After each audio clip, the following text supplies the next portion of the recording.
اور جو فیصلے یہ عدالتیں تحریک انصاف اور عمران خان صاحب کے متعلقہ کر رہی ہیں، جیل سپرڈنٹ کا جو ڈائریکشن ہے اس پر عمل درآمد کیا جائے۔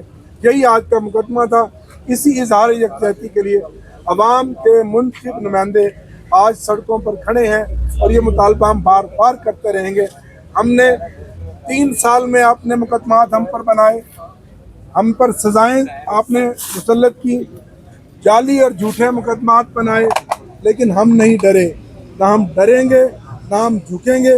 ہم آگے بڑھتے چلے جائیں گے اس وقت تک جب تک عمران خان رہا نہیں ہوتا اور عمران خان اس ملک کا وزیر اعظم نہیں بنتا، انشاءاللہ۔ شکریہ۔ ناظرین، اس وقت اسلام آباد ہائی کورٹ سے CM-KP چیف جسٹس کی ملاقات کے بغیر واپس روانہ ہو چکے ہیں۔ اب دیکھتے ہیں کہ یہ اڈیالہ جیل کے باہر جاتے ہیں، وہاں پہ بھی لوگ ان کا انتظار کر رہے ہیں، علماء افاں سب لوگ وہاں پہ موجود ہیں۔ اب دیکھتے ہیں کہ اگلا سینیریو کیا ہوتا ہے۔ کیا اسلام آباد ہائی کورٹ کے باہر یہ دھرنا جاری رہے گا؟ کیا یہ اسی طرح معاملات رہیں گے جب تک عمران خان سے ملاقات نہیں ہوتی یا عمران خان کو رہائی نہیں دلائی جاتی؟ میرے ساتھ بڑے سینئر جرنلسٹ ہیں سردار فیصل صاحب، ان سے پوچھتا ہوں سردار صاحب یہ سلسلہ کب تک چلتا رہے گا؟ خان صاحب کا تو یہ حکم ہے، یہ عادت ہے کہ آپ یار وہ ٹرین نہیں ہے، اس وجہ سے کیا رہتے ہیں دھرنا دیں، یہ نہ ہو کہ آپ 2 گھنٹے کے لیے گئے پھر واپس چلے۔ وہ جوش میں آ گیا تھا نا، قطعی طور پہ میسج نہیں دیا۔ آپ کیا کریں؟ بہت شکریہ مغل صاحب۔ دیکھیں خان صاحب اڈیالہ میں ہیں، اندازہ نہیں ہے۔ یہاں 144 نافذ ہے، ٹھیک ہے، یہاں دھرنا دینا اتنا آسان کام نہیں ہے۔ دوسرا یہ ریڈ زون ہے، یہاں مجھے لگتا ہے کہ جو پارلیمانی لیڈرز، جو MNAs، جو PTI کے لوگ آتے ہیں، یہ کچھ دیر یہاں رک لیتے ہیں یا کارکنان آتے ہیں، تو یہ ان کی ہمت کی بات ہے۔ یہاں 144 نافذ ہے اور یہاں گرفتاریاں بھی ہو سکتی ہیں۔ اب جب گرفتاری ہو جاتی ہے اس کے بعد جو لوگ گرفتار ہوئے 9 مئی کے کیسز میں، آپ دیکھیں کہ ان کے ساتھ کیا ہوا ہے۔ اپنی وکلا کی طرف سے بات کر رہا ہوں، میں یہ نہیں کہہ رہا کہ جو جیل تھانے میں یا ذرا مجرم کے ساتھ تو جو چیزیں چلتی ہیں وہ تو عدالتوں کے اندر یا تھانوں کے اندر وہ تو چلتی ہیں، لیکن جو اپنے ان کے لوگ ہیں ان کی طرف سے کیا کہا گیا، کہا گیا۔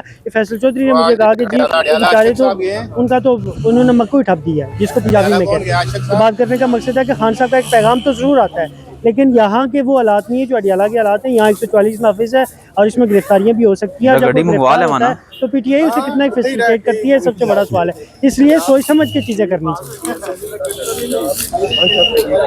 ہاں اگلی پیشی تک رک جاؤں ہے۔ اپنے کمبل اپنی بوری بستیاں لے کر آپ ہائی کورٹ کے باہر پہنچے، وہ بوری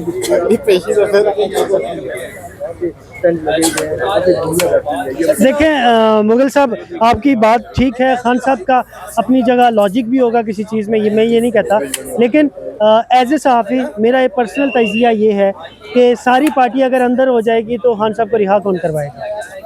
اگر ساری پارٹی اندر ہو جائے گی تو خان صاحب کو رہا کون کروائے گا؟ اب مسئلہ یہ ہے کہ یہاں پہلے بھی میں نے بتایا 144 نافذ ہے، کارکنان جب پکڑے جاتے ہیں اس کے بعد ان کے ساتھ جو اپنی پارٹی سلوک کرتی ہے وہ سب سے بڑی الارمنگ سچویشن ہے۔ تو کیونکہ ہمارے ساتھ جو مختلف پارلیمانی لیڈرز ملتے ہیں یا جو لوگ ملتے ہیں جو PTI کے ساتھ بڑے آپ کہہ سکتے ہیں کہ ان کے ساتھ پیار کرنے والے، اپنی جماعت کے ساتھ، خان صاحب کے ساتھ پیار کرنے والے لوگ ہیں، اپنے کارکنان کے ساتھ پیار کرنے والے لوگ ہیں، وہ شکوہ کرتے ہیں کہ جب ہم کسی جگہ ان کے ساتھ کھڑے ہوتے ہیں اپنے لیڈرز کے ساتھ، اس کے بعد لیڈرز نظر ہمیں نہیں آتے، اور جب ہم گرفتار ہوتے ہیں تو پھر ہمارا حال پوچھنے والا بھی کوئی ہوتا ہے، سب کوئی لے کا نہیں پتا۔ جی ناظرین، آپ نے سردار فیصل صاحب کی گفتگو سنی۔ میرے ساتھ ایک اور بڑے سینئر جرنلسٹ ہیں، میں ان سے پوچھتا ہوں کہ وہ کیا کہتے ہیں کہ آپ یہ سر مجھے عباس صاحب آپ یہ مجھے بتائیے کہ عمران خان صاحب کا پیغام ہے اپنے وکلا کو، اپنے MP MNAs کو کہ اپنا بوری بستیاں اٹھائیں، اپنے کمبل اپنی سب چیزیں لے کر ہائی کورٹ کے باہر آپ پہنچ جائیں، تو یہ کہاں پہ ٹینٹ نہیں ہے، کوئی وکلا نہیں ہے، کوئی بہت بڑا جمع غفیر نہیں ہے، اس پہ آپ کیا کہنا چاہتے ہیں کہ ایسے خان صاحب رہا ہو پائیں؟ دیکھیں جی، آپ نے بڑا امپورٹنٹ سوال کیا ہے۔ یہاں پہ شاندانہ گلزار صاحبہ سے جب میں نے یہ سوال کیا تو انہوں نے کہا یہاں پہ یہ 100 اور 200 لوگ نہیں ہیں، یہاں پہ 2-3 کروڑ لوگ ہیں۔ میں نے کہا سر یہ کیسے میم، یہ کیسے؟ تو انہوں نے کہا کہ ہر MPA MNA لاکھوں لوگ لے کے آیا ہے، تو اس حوالے سے وہ اپنے عوام کی نمائندگی کرتا ہے, تو اپنے حلقے کی نمائندگی کرتا ہے. تو اس حوالے سے اگر دیکھا جائے تو یہ لاکھوں کروڑ لوگ بنتے ہیں.